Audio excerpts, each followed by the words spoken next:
Hi, I'm Cynt Marshall, President and CEO of Marshalling Resources, and the moderator for the video series, It's Not What It Seems.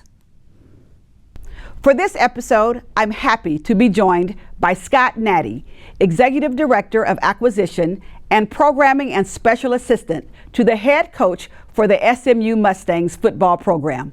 Like me, he is a graduate of the University of California at Berkeley.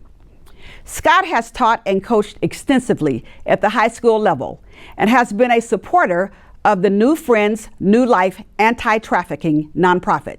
Scott, welcome to It's Not What It Seems. It is so good to see you. So first of all, Coach Nady, I have to say, go Bears and go Mustangs. Roll on, you Bears. Okay. I had to get that out. Okay, so now let's get into this. Tell us a little bit about your passion for helping young people have positive outcomes. Well, I've been coaching since 1997. I had a brief stint in the NFL agent world, and I thought if I could make a certain amount of money, I would be very happy. I made that amount of money. My happiness did not change at all. Right. Started volunteering at an inner city school in Oakland, California, and realized very quickly that's what God wanted me to do. Yes. And so I've been coaching since '97, and I like football. I don't love it. I happen to be decent at it when I played and decent at it as a 20-year head coach, but I love kids. And if I knew science, I would do that. Yes. Football is just the avenue for me to have access to young people. So I use it for everything it's worth. God bless you. So that's what we're focused on today. Yes, ma'am. We're focused on these young people. So just step back with the big picture. You've seen a lot. Mm-hmm. You've been in educational spaces. You have been engaged with a lot of young people. What kind of changes have you seen in terms of how young people communicate, especially online and in person? Well, I was coaching when social media kind of exploded. Yes. And I feel sorry for kids today. You know, it's very difficult to be a young person today. When I was young, if you didn't get invited to the party, you just didn't go. Now you get every 5-minute update on the fun you're missing, right. And especially for young women. I have a daughter I'm raising, and it's a constant battle with what's portrayed on social media. Right. People comparing their fake best to your real worst, right? And I love that. Yeah, I've never got on social media and said that I had an argument with my wife. I've got a pimple on my nose. My job is going horribly. Those aren't the things that you put on social media, right? So these young people, and especially with the compounding of the fashion industry and what's presumed to be beautiful. Let's dig into that, because you just struck something with me. What kind of insecurities have you seen, have you observed with these young people that make them really easy to be targets for scams? Well, just take, for instance, the photo filtering app business is a multi-$100 million business.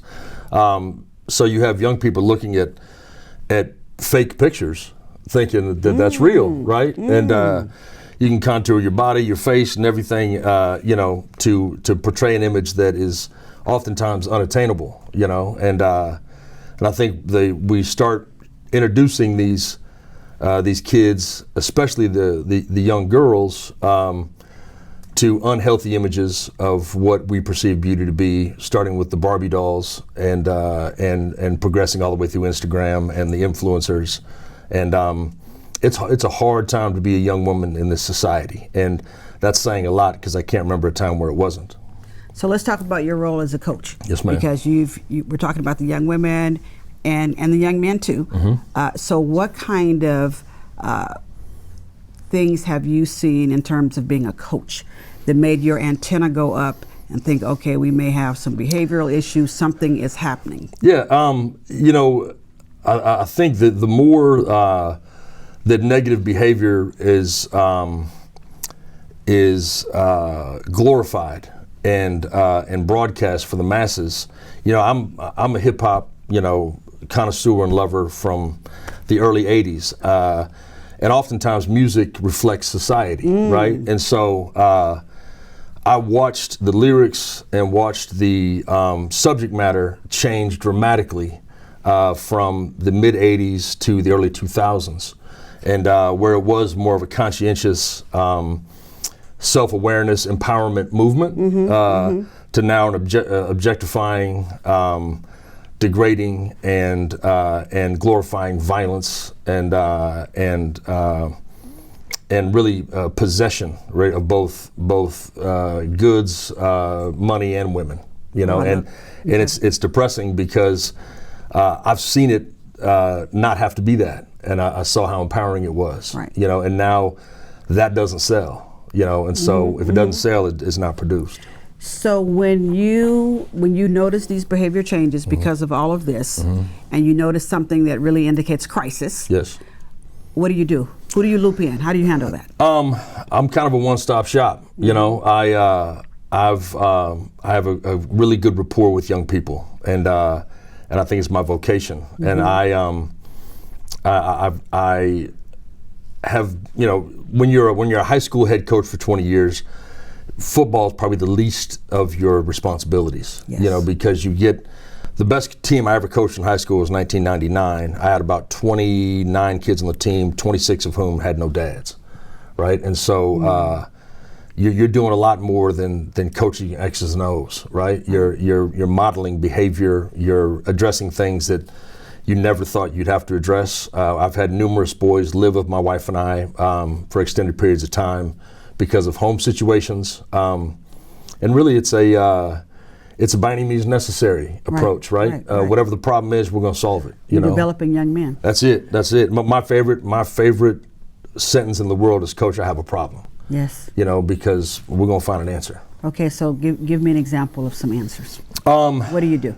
And because we're talking to caregivers, yes, parents, ma'am. we're talking to people Yes, ma'am. who are trying to help these young people. You know, I have a unique seat and unique perspective because over the years I've developed resources. But I think the thing with children and in my profession, I heard a guy say, it was a priest, he was giving a sermon one time. I was 12 years old. And he said that there's a grandpa and a grandson walking down the beach, and there was a sea turtle hatch, hundreds of sea turtles trying to get to the water, and seagulls were picking them off, right? Yes. And the little boy started running and grabbing sea turtles and running and putting them in the ocean one at a time. And the grandpa, he laughed, you know, he said, "Son, it doesn't matter, right?" And he opened up his hand, and there was a little sea turtle, and he says, "It matters to this one." To this one. Right? And so that's my approach. I am not going to solve all the ails of society. I'm not going to cure cancer anytime soon, but the individual sitting in front of me who's in crisis, if I can't address it with my skill set, then I'm going to find the resources that are available in and around my community to help that young man. Yes. I've been very blessed to be able to handle most of the things in my office and in my home. And I've had to take kids out of situations that were dangerous and detrimental and violent, and set another plate at our dinner table, and we've had kids live with us for a couple years at times. You know, it is. We do what we have to do. We do what you have to do. I always say, I have a motto. I say, big people take care of little people. Amen. And that's what we're supposed to do. That's exactly what we're supposed to do. do. And you've seen a lot, you've experienced a lot, you've been involved in the anti-trafficking yes, ma'am. Issue. Yes, ma'am. Talk to us about that. What types of things have you seen? So I was approached about 10 years ago by a local group here, New Friends, New Life. And wonderful organization. Yeah, Bill Morris, one of my former player parents, was working for the organization at the time. And I'm ashamed to say this, but I think vulnerability and honesty is key when you're dealing with difficult issues. Yes. Once I learned it was a Dallas issue, my whole perspective changed. Right. And that shames me to say out loud. You know, think, well, this is something that happens in Bangladesh or Thailand, and there's really nothing I can do. When someone told me that there's roughly 450 girls on the streets of Dallas, Texas, under the age of 16 every night being trafficked, then it became personal. Yes. Because it's right here at home. Amen. And my daughter at the time was 11, and I was looking at her thinking every single one of those 450 some odd girls, my daughter's name is Phoenix, and is someone's Phoenix, yes. Right? And And so I immediately became angry. Once I processed that emotion, I became active. Yes. And so I started going around talking to high school football teams about the issue, because this isn't a female issue. No, it's not. Females are impacted, but it's a male issue. Yes. It is without demand, there's no need for supply, right? And so the grown men that engage in the activity that have that deep sickness, I can't impact those guys, unfortunately, but I can communicate and teach the young men how to communicate with each other. And that conversation in the locker room that objectifies a girl, or a joke that is inappropriate, that seems harmless, plants the seeds Yes. of a sickness that can grow, right? Yes. And so So you're into the prevention. 100%. Trying to get to them early. I think it's the only hope we have against this tidal wave is to address it at the source. What I tried to do, what I'm trying to do, and what I try to do with the kids I coach now, is create an army of awareness that when they see it, they know what it is and they know how to address it. Key. I was just going to ask you that. What should I be aware of? Anything that doesn't look right oftentimes isn't. But now we're so reluctant to get involved. It's not my problem. It's not. If you prescribe to the belief that we're all part of the human family, then it's all our problem. We're better together. 100%. We all have to own this. 100% is the least of ours, and who Yes. the most downtrodden and the most persecuted of our family is our problem. And so if you take ownership of it, then I think it's a problem that can be addressed by involvement. So when you see something, and it's okay to speak up and ask, and if you're dead wrong, then you're dead wrong. Then you're wrong. That's and it's a happened little to bit me. awkward, but Yes. I would rather trade 10 seconds of awkwardness than losing a life. Yes. Right? And Yes. so I've spoken up before, and I addressed two men that were talking to an inebriated woman in a club one night, and ended up, it was a situation where they were trying to leave with her, and they had drugged her drink, and so I ended that situation, and she was I called her husband, and he came and got her, and it was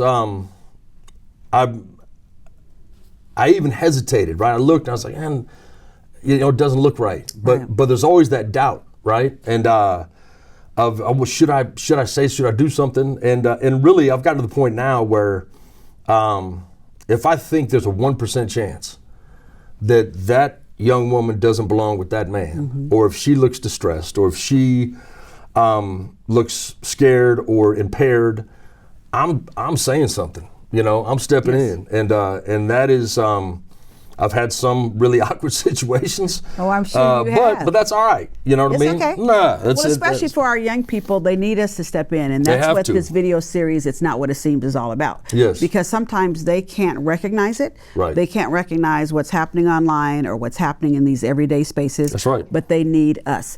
What advice would you have? And I'm going to ask you this in two parts. Yes, ma'am.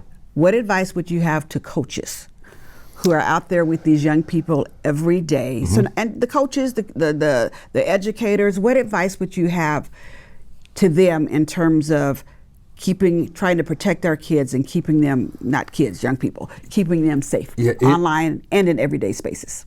We have such an immense power as coaches because for a finite period of these young people's lives, boys and girls who are engaged in sports, and they look to us for approval. They look to us for guidance. They look to us for instruction, and really we have carte blanche to do whatever we want, right? And so if you have the carrot, which in my case is football, and they will follow me wherever that carrot goes, why not lead them down paths that are righteous, lead them down paths that are rewarding and wonderful? look, at some point I'm going to stand before God, and He is not going to ask me about my win-loss record. No. You know, He's going to ask me, what did you do with those 2,000 souls I sent your way? And I'll be able to look Him in the face and say, I treated them like they're my own. Yes. Right? And so I would encourage coaches to step outside of what they've always done. You know, any business or any entrepreneur or any sport, the death knell is to say, well, we've always done it like this. Right. Right? And so if you don't adapt, you die, right? Well, you have to adapt. Things are different, even just with what's happening with social media, with phones in the hands all the time, and that kind of engagement, and predators on the other end of it. 100%. That is different right now. 100%. It's vastly different. You know, when I was a kid, you know, the boogeyman was, you know, in a dark alley. Right. Now he's in your home. Yes. But what this series is about, it's not what it seems, is that it can creep in anywhere. And so our job as adults is to try to help prevent some of this. Maya Angelou said something one time. She said that the worst in our society, those people are made up of the same things we're made up of. Yes. We have in us the same building blocks that they do. And none of the men that engage in this hideous activity set out to do this, right? They didn't wake up one day as a young man and be like, you know what, I'm gonna engage in patronizing trafficked young women, right? It's the crack in the dam, you know. If you address the crack, the dam doesn't fail, you know. But it's death by 1,000 cuts, right? If you don't address the tough conversations, then they become tough situations. And then the situations have consequences, right? Exactly. And so you've addressed the second question I was going to ask you, which is what message do you have to the young people? Yeah. And it's some of like what you talk to your son about. What is your message? We're going to wrap up here. What is your message to these young people out here? They're online. Being online, all that is part of their everyday life. Sure. What do you want to say to them about how to keep themselves safe? Man, that's an important question. I think communication with people you trust and people who believe in you is crucial. Yes. And it's okay to verbalize if you've tripped up, if you've made mistakes, if you've done things that you are not proud of. Right. We're putting these kids under unbelievable scrutiny because most of the things they do are videoed and filmed and photographed. Right. You know, thank God there was no camera phones when I was their age. Yes. You know, because I was allowed to make mistakes and rectify those mistakes. Right. Now it is recorded forever. So I would tell young people, you're going to make mistakes. Right. A lot of the way these traffickers exploit young people is it's the online contact, convince them to sneak out at night, right? When they get out,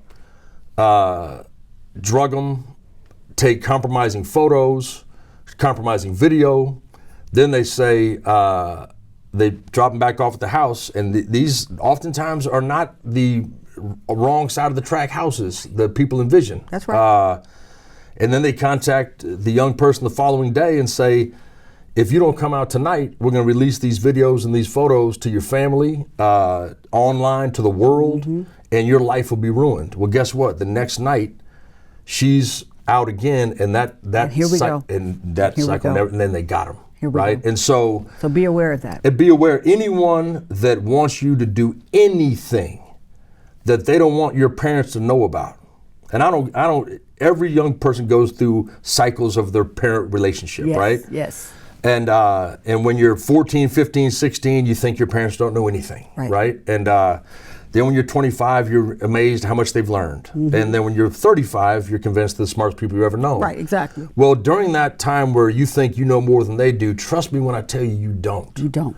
And these calls that you're getting, it's not what it seems. And if they want you to do anything that they want you to keep secret, then you have to know right then and there's the intersection that can change your life.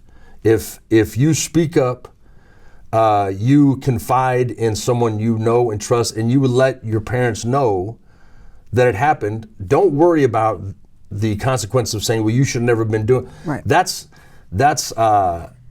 minimal compared to the damage that can be done. And you're a great example. I'm sorry, you're a great example of, even if you don't tell your parents, yes, you can tell your coaches. You know what? There's a trusting adult somewhere in your life that you can tell. Even Charles Haley's a good friend, and he said one time, talking to some kids that I was working with, he said, even if you whisper that I need help, somebody's going to hear you. Somebody will hear you. You don't have to speak up. You don't have to scream from the mountaintops. If you whisper that I need, you just verbalize it, I need help, somebody's going to hear you. And if by chance they don't hear you the first time, have the courage to say it again. Whisper again. Man, there's good people in this society that care about you and that love you. A lot of times they're in your home. Sometimes they're in the coach's office. Sometimes in the teacher's desk. Sometimes they're at the Girl Scouts. But there are an abundance of adults that love you and want the best for you. And so don't be afraid to ask. That's a great wrap. Don't be afraid to ask. Yes, ma'am. Just a whisper.